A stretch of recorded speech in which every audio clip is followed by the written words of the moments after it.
We can hear you. Okay, hi. My name is Mélina Roy-Vaillancourt, and I'm here with my colleague Ciel Gagnon. We are two addiction counselors at la Maison Arc Ciel. La Maison Arc Ciel is a rehab center that helps young men with substance abuse, and our project is increasing the length of stay of our clients. So next slide.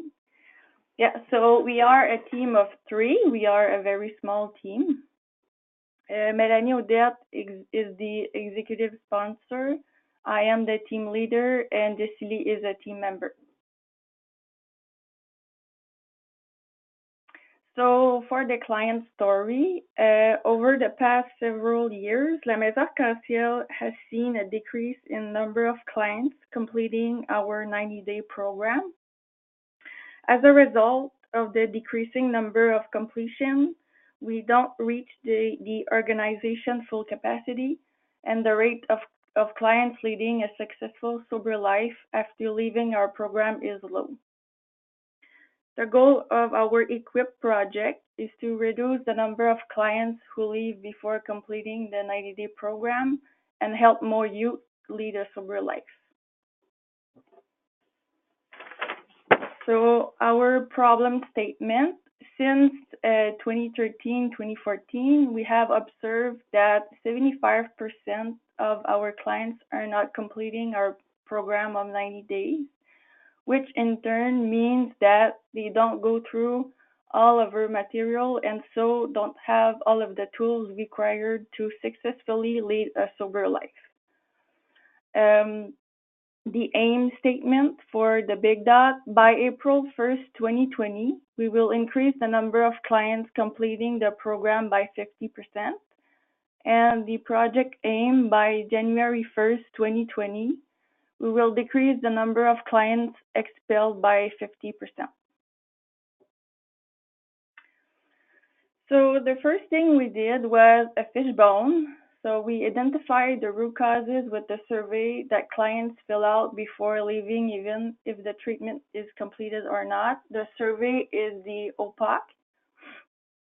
And then me, Mélanie, and Cecily choose which reason we believe explain why the clients were leaving before completing the program. And then we voted.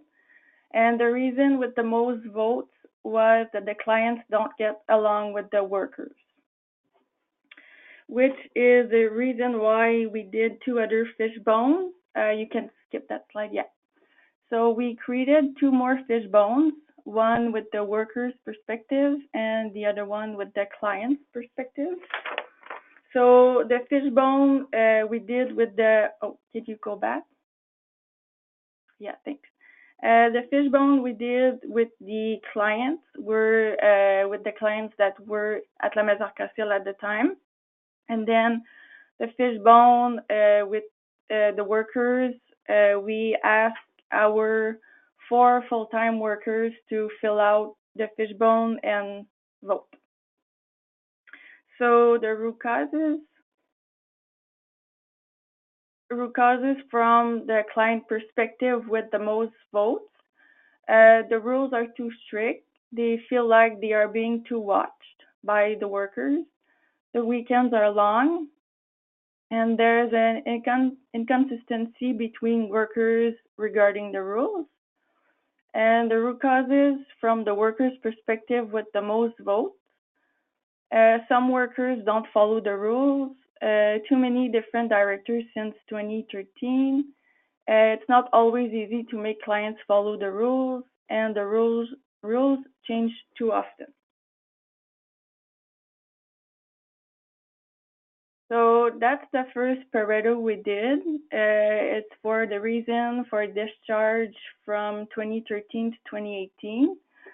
It's a little bit small, but the main reason why clients don't complete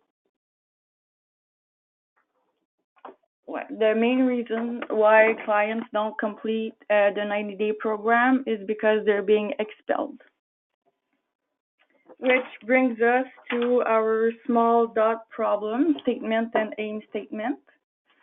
So after completing the Big Dot Pareto, we noticed that the most common reason why clients did not complete the program in the last 5 years was because they were being expelled before 90 days.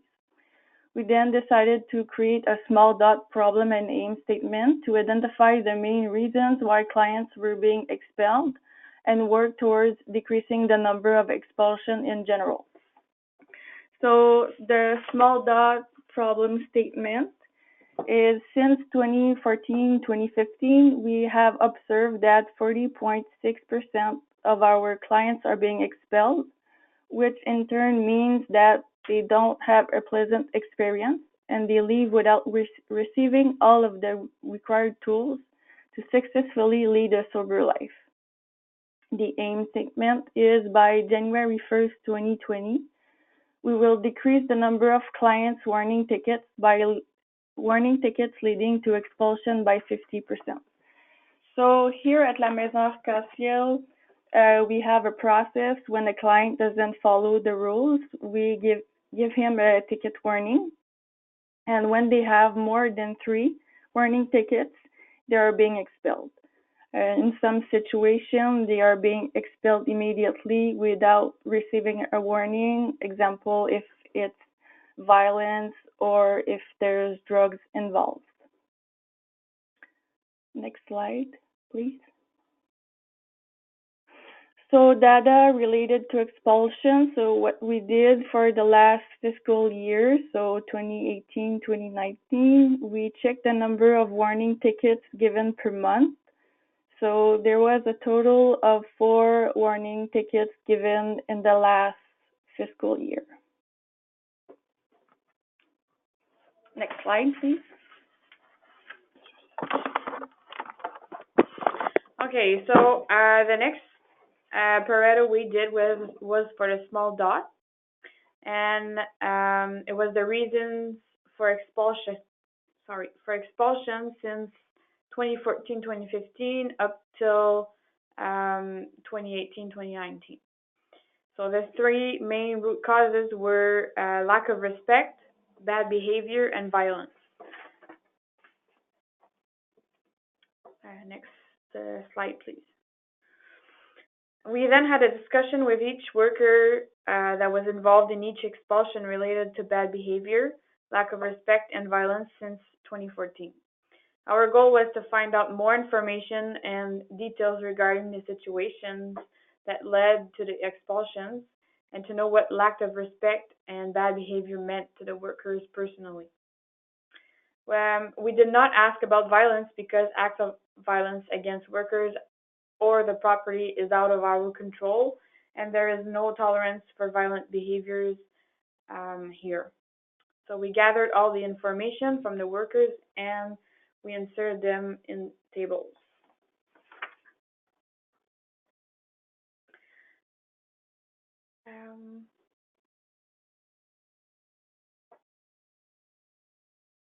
All right.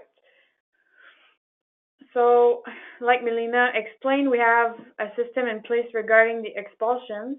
So the clients have 3 written warning tickets for not following the rules, and after the 3rd warning, the clients are then expelled. In some cases, clients are expelled immediately if it involves violence, if they brought drugs here, or if they consumed drugs while they were at our center. So sometimes there are exceptions, and they are getting expelled without getting the 3 warning tickets.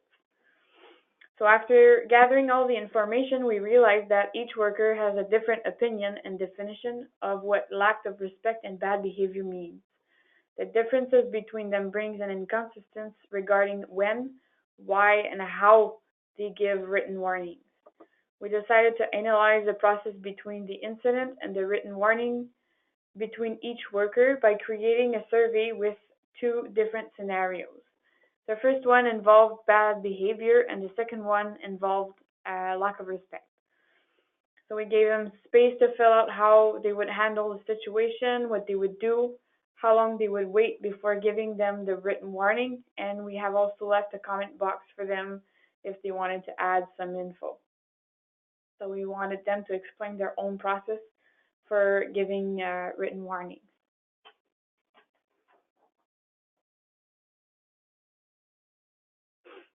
For the survey answers, the workers have been really helpful and they answered with a lot of details and precision. We summarized their answers after getting their surveys back, and the results showed that there was more differences than similarities between each workers. They each had their own way of dealing with the situation for each scenario. Um, yeah, so this just kind of summarized everything I have explained in all the other slides. So we can change to the next one. Then we created our driver diagram. I'm just going to go over it quickly. So since our project level aim was to decrease the number of clients expelled by 50% by September 30th, 2019.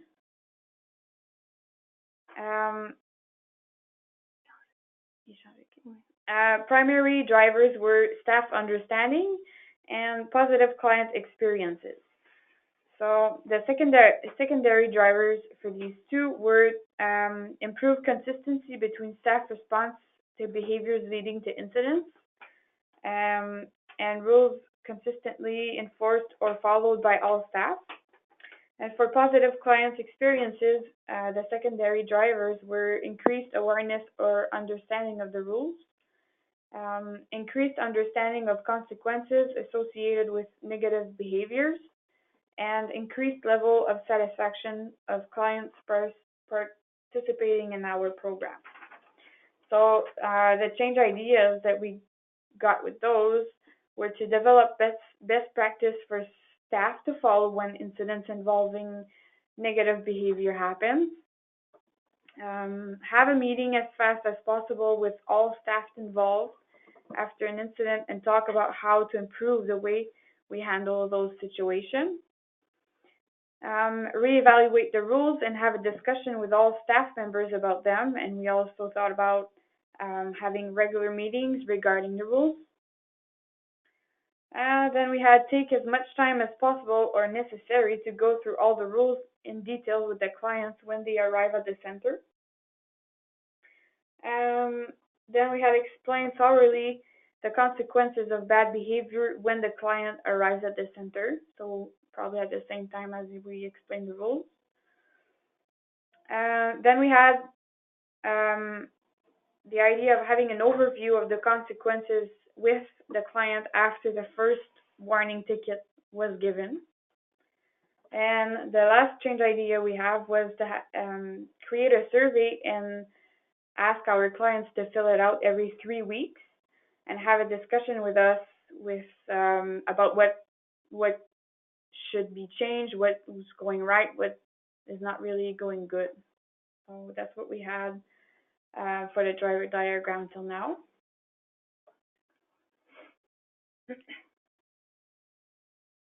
Next slide, please.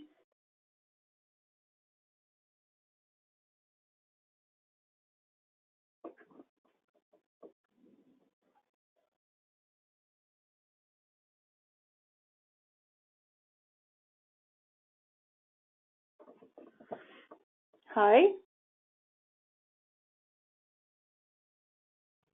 Melanie, can you hear us? Yes.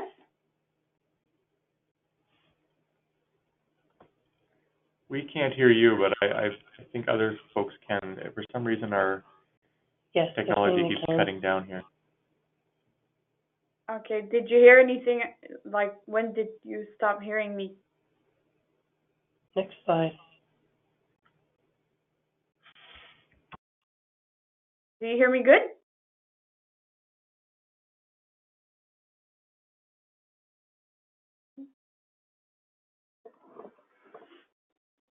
Carry on, Melanie. Sorry, we're having some difficulty on our side. If you can carry on. Okay. All right, so the change ideas,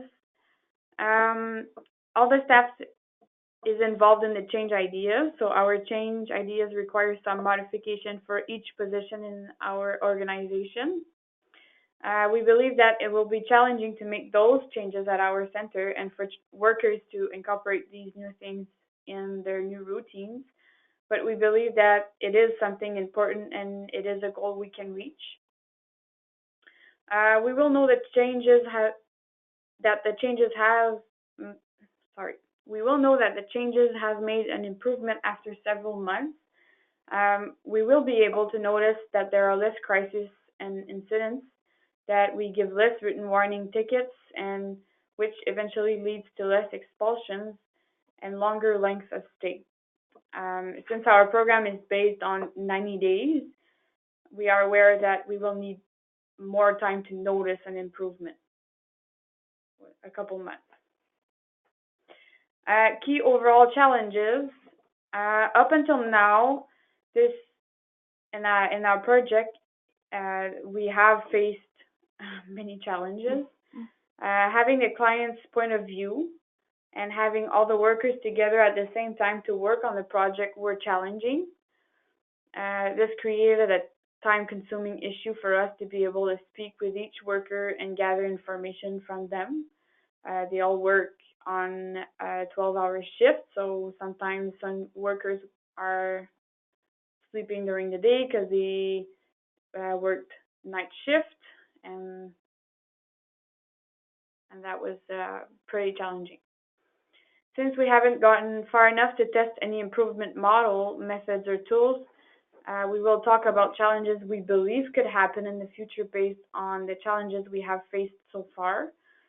So having the client's point of view will always be challenging since every client is different and have different opinions.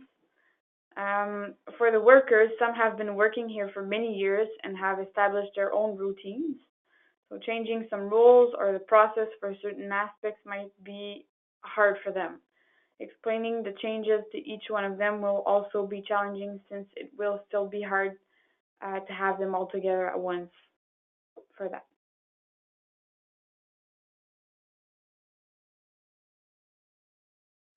Lessons learned. So what we're most excited about, we're excited about keeping our clients for a longer time and have a higher successful rate is something we are really looking forward to.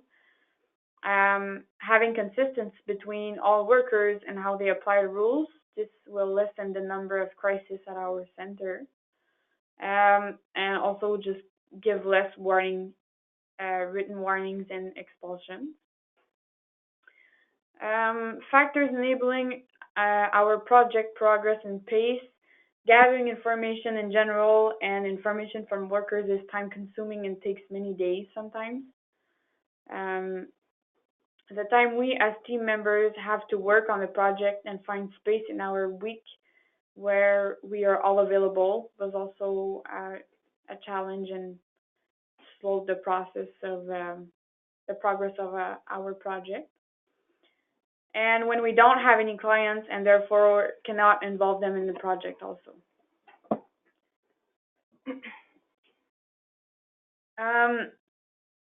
Next time, we would talk and explain more about the E-QIP project to all the workers in our organization who are not team members, so they are less confused when we ask something of them for the project, like, for example, the surveys and things that we ask them to do. And also worry less about the pace of the progression of our project. We were always worried about that.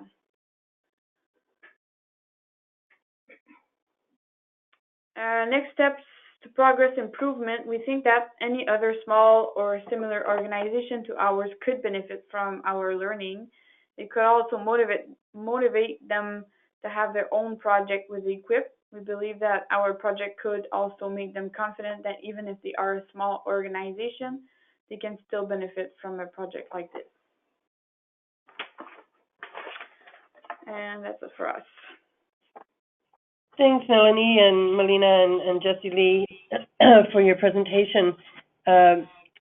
It's great to hear you were a small and mighty team for sure, and had some smaller numbers to work with, but it was something you were concerned about and really spent a lot of time investigating it. Just wonder if you might comment on using your fishbone with clients and how that was helpful or not. Yeah, it was helpful. We were able to see their point of view, Mhm. which was um, not quite surprising because as we work with clients, different clients, uh, I say in a year, well, they all have different opinions, but it's always the same problems Okay. that come back. So Thank you. Let me just look and see if there's any questions here.